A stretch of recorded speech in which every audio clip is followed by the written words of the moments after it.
What's going on, everyone? Happy Thursday to everyone. Hopefully everyone is doing well and having a great day so far. It is time now for the Thursday weather update for Thursday, November 7th, 2024. If you're new to my channel, welcome to my channel. This is where I do the daily weather update for the United States on all the weather happenings around the United States and some of the other weather events around the world as well. Want to stay informed with what's going on with the latest forecast, tropical weather, severe weather, winter weather, just subscribe down below. If you like this video, give it a thumbs up, hit that notification bell, and share this video with anyone you know. Alrighty, since our last update yesterday, a few things have happened, and one which is very important. Remember yesterday we were talking about the Santa Ana winds in Southern California, how they were really high wind gusts. Well, that combined with the dry weather has led to a significant wildfire, which is now burning out of control. In Ventura County, California, it's called Ventura County Mountain Fire. It has now exploded to 14,000 acres as dangerous high winds continue to be a thing in California. And unfortunately, more than 10,000 people have been had to evacuate in this area, and it is threatening 3,500 homes, businesses, and other structures, according to the governor of California. And this fire is likely to not get any better anytime soon, as there are still high winds. There have already been some homes and buildings that have burned down. It's not a good situation. Another weather story which is really unfolding now is what is going on in New Mexico and Colorado. Oh yes, there is a significant winter storm. Remember several days ago I talked about there would be this system that sets up for the second half of this week across the Four Corners region and Texas, where there's going to be rainfall and even a severe weather aspect. Well, it's unfolding, and the amount of snow that is expected is really starting to get impressive. I mean, there could be some places in the mountains of New Mexico and Colorado that see multiple feet of snow. And you can see here from the Weather Prediction Center, they do have a winter storm severity index. And you do see the extreme category is showing up, which means extensive and widespread disruption. You know, trying to drive, trying to get through those areas. Power outages could be a thing. It's really getting impressive. And the National Weather Service has added for northeast New Mexico. Take a look at this. Blizzard warnings are now in effect in those areas. And winter storm warnings are surrounding that as well. This is going to be quite the storm. Taking a look at the latest satellite loop, we can see here that Rafael is still a thing, and it is in the Gulf of Mexico now. It is making its way towards the west. That rain that we were dealing with in the southeast yesterday in Georgia, South Carolina, even some showers in Florida, it is starting to subside in South Carolina and Georgia, but it did dump quite the amount. Radar estimates I was seeing over 10 inches in some area. Again, I was talking about that a few days ago, and it did indeed happen. I even saw one school district had to close today because of flooded roadways.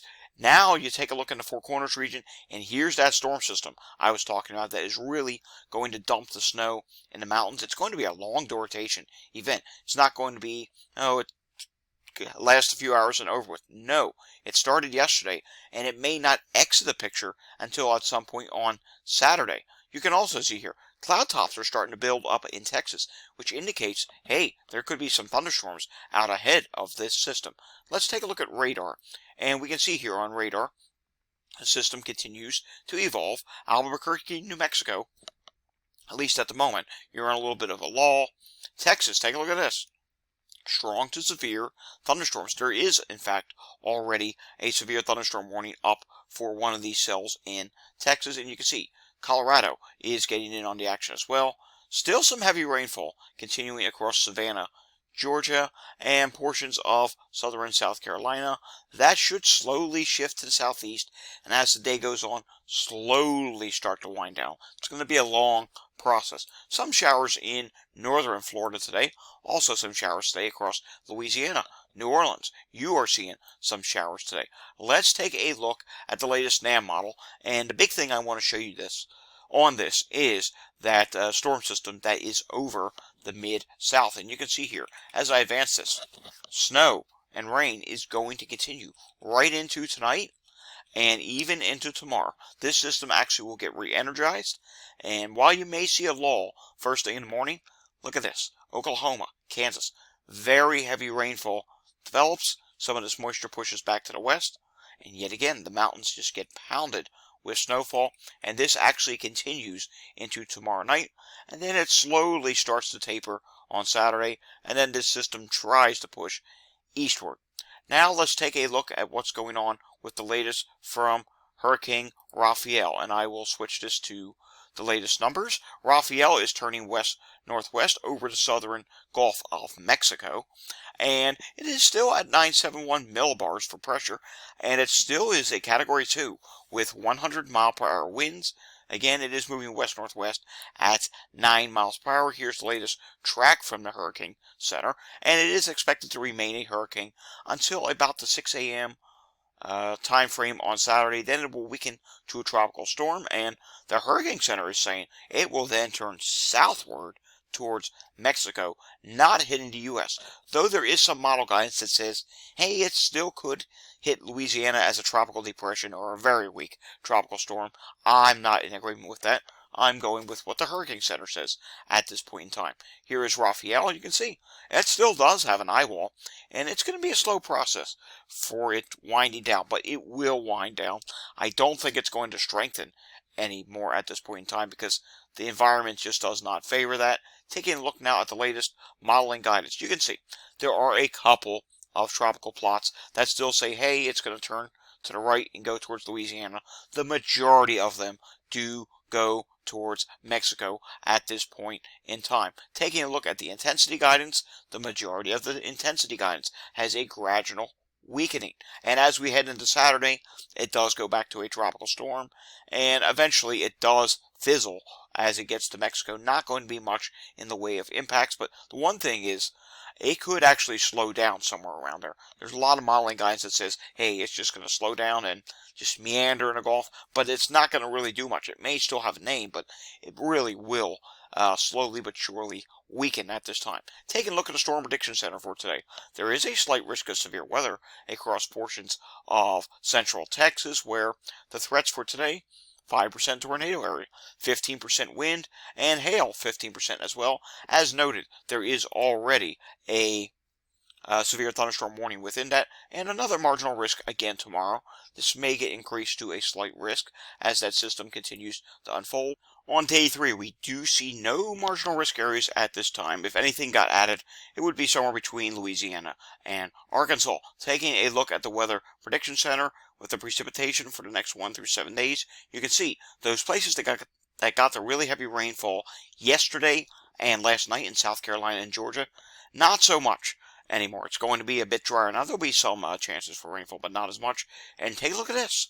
We're starting to see some blues show up in Pennsylvania and some lighter shades of blue. Yes, the chances for precipitation over the next 7 days are actually going up a little bit. We can see here there's a threat for some heavier precipitation in Louisiana, and also some well-needed precipitation across portions of Texas, Oklahoma, and Kansas, where you may get too much rainfall in a short period of time, and very wet conditions in the Pacific Northwest. It's going to be quite the active stretch for Washington and Oregon. And speaking of all this, I do have to show you the drought update. It's Thursday, which means we do take a look at the drought monitor map, and unfortunately, it's not a good update. For some places, maybe it's gotten a little bit better, but for many places, it's gotten worse. Take a look at New Jersey. I'm hearing this is the first time since the early 2000s that an extreme drought area has been added to this map. That is really impressive, and it just goes to show how dry it has been in that area. Taking a look at the rest of the country, you can see, I don't recall the last time I've seen this map ever show this much drought throughout the lower 48 of the United States. This is really bad, folks. I mean, for people who use well water in some of these areas that are in the red, it's time to start conserving your water. It's time to start considering, hey, bottled water, because this is not good. But some of these areas will see rainfall. And as noted, Texas, Oklahoma, and even up into portions of Kansas, those areas, you are seeing beneficial rainfall. So we may see improvements to this map. And you're seeing here along the immediate coast of the Pacific Northwest, there is no drought at this time, and it's going to stay that way. It's going to be very wet. And some of these places that are in drought will see a little bit of relief over the next several days. And this area over West Virginia and Ohio also will see a little bit of relief over the next 7 days. Going back to that precipitation map once again, total, you can see there will be some beneficial rainfalls in that area, straight on back down to Louisiana. Alrighty, let's take a look at some modeling guidance for the next several days, and we do want to take a look at the ensembles today as well, because I'm seeing something rather interesting show up there. First off, here is the Canadian model, and you can see that system that continues over Texas, the Four Corners region, the eastern part of the Four Corners region, where that snowstorm, it's going to continue. Blizzard conditions in portions of New Mexico, and several feet of snow could occur in those areas. Snowfall rates of 1 to 2 inches per hour. I know. That is really impressive, considering, hey, we're still in November. Take a look in the Northeast over this weekend. Yes, a trough is briefly going to visit, and it may actually feel like fall on Saturday morning. I know.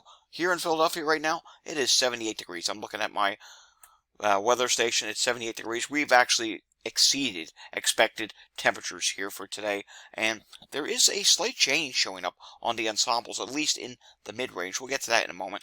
Continuing on here, we can see some moisture will build up over the south, and the Canadian model, along with some of the other global models, is trying to show Raphael. While it's dissolving, it kind of gets worked into this system, and the moisture does come northward.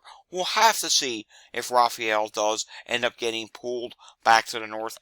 I mean, it is possible, but the tropical guidance is saying otherwise, and it will go to Mexico with not much in a way of impacts, but I don't know. It's something we're going to have to watch, but take a look at this.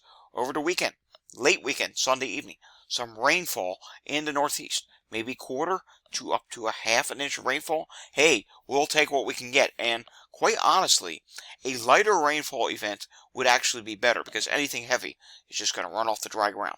If we can get a lighter rainfall event, that would actually moisten up the ground. Then, at some point, we could handle a heavier rainfall event, which right now, not seeing that yet, but we have to keep our eyes on, because there have been some indications that maybe some sort of a coastal system gets going somewhere on the East Coast as we head into later on next week. I'm not totally sold on it yet. What I am finding interesting now is more guidance is starting to show, perhaps maybe late next week, a trough comes down from Canada and makes it actually feel like, fall. And with that trough, here we go. Here's that coastal threat. There's a couple of them out there. We'll just have to keep an eye on what happens, because more and more guidance is starting to show that something could develop in the east. And of course, this would be a complete pattern change. It's just been oh so dry. Places like Philadelphia, over 40 days without measurable rainfall. And it's been oh so warm as well, with record warmth. And you're seeing on a Canadian here, not saying this is going to happen, because look at the previous run. Something completely different was there, but there is at least the threat of a storm system in the east. It's a signal that we have to keep our eyes on. That would mean it would feel like fall. There would actually be rainfall, which, yes, that would be a really good thing. And of course, we really need the rain here. Now, reversing this for a second, I do want to go to the Pacific Northwest and show you what is going on there. And you can see here, in the Northwest, take a look. One system does move into the picture on Sunday, another system again on Monday, and this flow of systems pretty much continues through the majority of next week. And look what else happens. Let's zoom this back out again. Yes, some of this precipitation tries to make its way south into California. Now, we're not talking a lot of precipitation, but with how dry it's been, you will take anything that you can get. I also want to show you the GEFS. Check this out. Here is that upper level system that's in the Four Corners region. That is going to make its way to the east. We're going to see another ridge that comes back into play again already on Sunday in the northeast. I know that trough on Saturday, very short-lived. But watch what happens as we get later into next week. Look at this out here that you're seeing in the northern Rockies. Yes, that is a piece of energy, and a trough that tries to come into play in the east and the northeast. Could that develop a storm system somewhere in the east? It is possible, but one thing's for sure is there would be a couple days of more fall-like seasonal temperatures. It would not be well above average temperatures. It would be average or maybe even a degree or two below average late next week. So that is something I'm really interested to see, but it's not going to be long-lived. It's going to last a few days, yes, but look what happens on the GEFS. By the time we get into the following weekend, already things start to warm back up once again. Another ridge tries to build. Now I want to show you something else. Here's the ensemble of the GEFS. Here's the low placements. And you can see here, there is a small signal starting to show up for an area of low pressure somewhere in the northeast, which would mean it's projecting that there could be a storm system. And we'll take anything we can get at this point when it comes to rainfall. So if that should happen, there could be maybe the possibility of heavier rains in the northeast for the second half of next week. Let's take a look at the Climate Prediction Center. Below average temperatures 6 to 10 days in the west, above average in the east. Precipitation outlook, above average for the Pacific Northwest. You saw on the Canadian, it's really active there, and some of that could make its way into California.